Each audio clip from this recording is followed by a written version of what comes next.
Little Mermaid. Daydreams. Under the sea, merfolk hurried to King Triton's palace. Everyone wanted a good seat for the concert. The merfolk watched as Sebastian, the court composer, signaled for the music to begin. 6 of King Triton's daughters sang and swirled around the stage to the sound of the underwater orchestra. Tonight, King Triton's youngest daughter, Ariel, would sing her first solo. But when the gigantic clamshell opened, Ariel was nowhere to be seen. "Ariel!" bellowed King Triton. Nearby, Ariel had forgotten all about the concert. She and her friend Flounder were swimming around a sunken ship. Ariel loved looking for things from the human world above.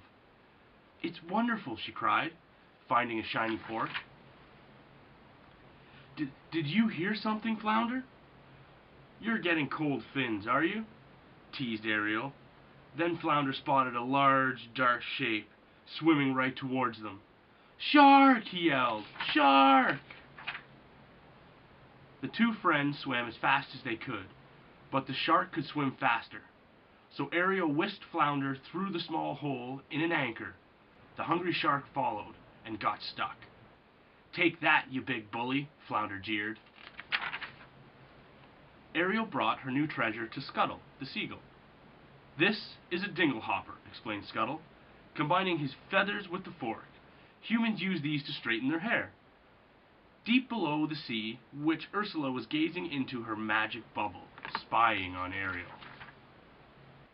Suddenly, Ariel remembered the concert. She hurried home to find King Triton waiting for her. He was angry about the ruined concert, but even angrier when he learned of Ariel's trip to the surface. "Never go to the surface again," he ordered. "Never." Later, the king told Sebastian, "Ariel needs supervision, and you're just the crab to do it." Meanwhile, Ariel was daydreaming in her secret grotto. "I don't see how that makes any sense. Wonderful things could be so bad," she said. The prince. Ariel looked up and saw the shadow of a ship overhead. She swam to the surface to get a closer look. There she saw a handsome young man. The other humans called him Prince Eric. "Hurricane a-comin'!" sailors shouted. Howling wind tore the ship's sail. Giant waves tossed into the jagged rocks.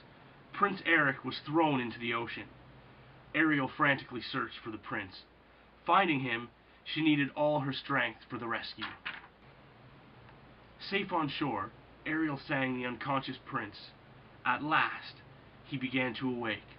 "Someday I'll be part of your world," she said, slipping back into the sea. Minutes later, the prince's servant, Sir Grimsby, discovered him.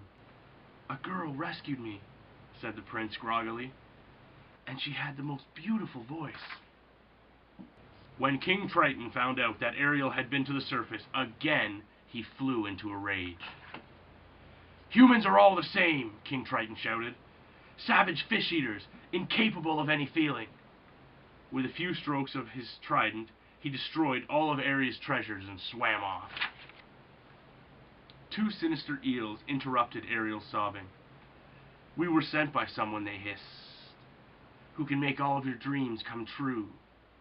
The eels brought Ariel to Ursula, to see the witch willing to help Ariel in exchange for her voice.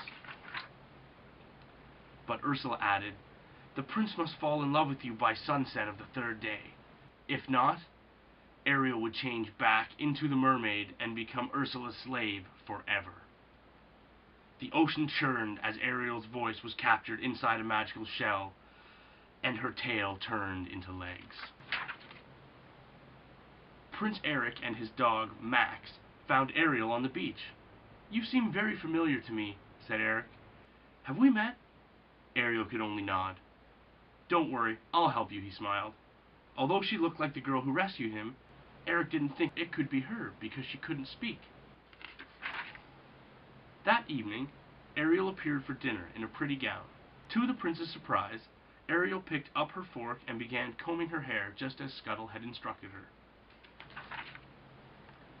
Under the sea, a worried King Triton had not been able to find Ariel. "Leave no shell unturned until she's home safe," he told his servants. Meanwhile, Ariel and Eric were happily rowing on a lagoon. Just as they were about to kiss, Ursula's eels overturned the boat. Ursula's plan.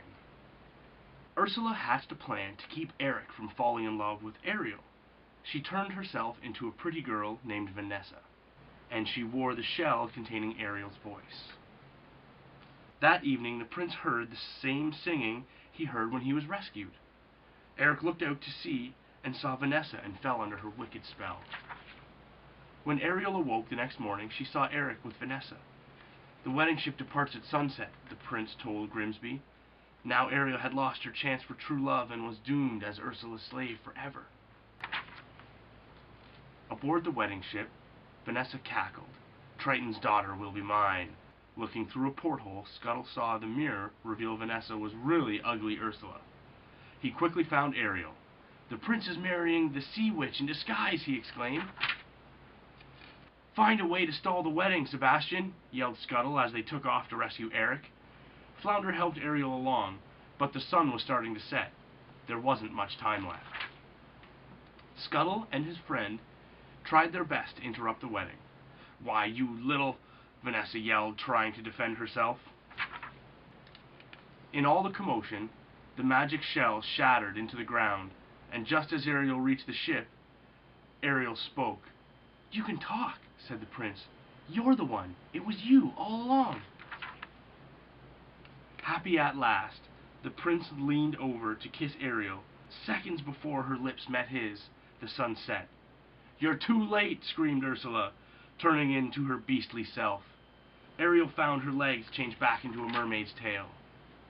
"It's not you I'm after," Ursula told Ariel, whisking her into the sea. "I've got much bigger fish to fry." At those words, King Triton appeared. Ursula told him about the deal she had made with Ariel, and in return for his daughter's freedom, the king agreed to take Ariel's place.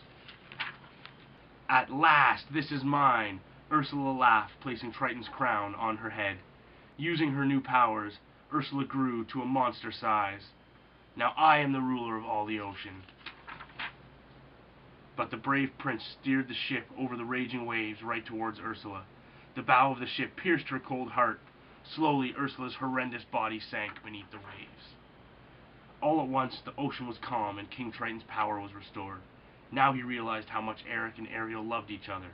He changed Ariel's tail back into legs. "I love you, Daddy," said Ariel. Hugging him, he knew he would miss her terribly.